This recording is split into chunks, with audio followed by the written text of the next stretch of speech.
I have a luya. May pink. Pink pa nga.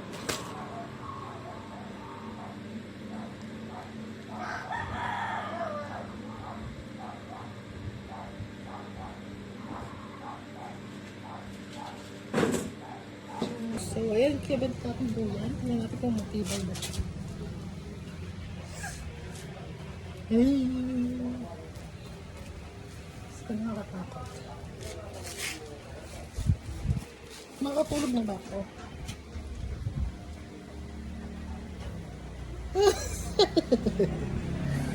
Siyempre, pag tanghali, dapat natutulog tayo sa tindahan. Oo, chicks. So, ayan.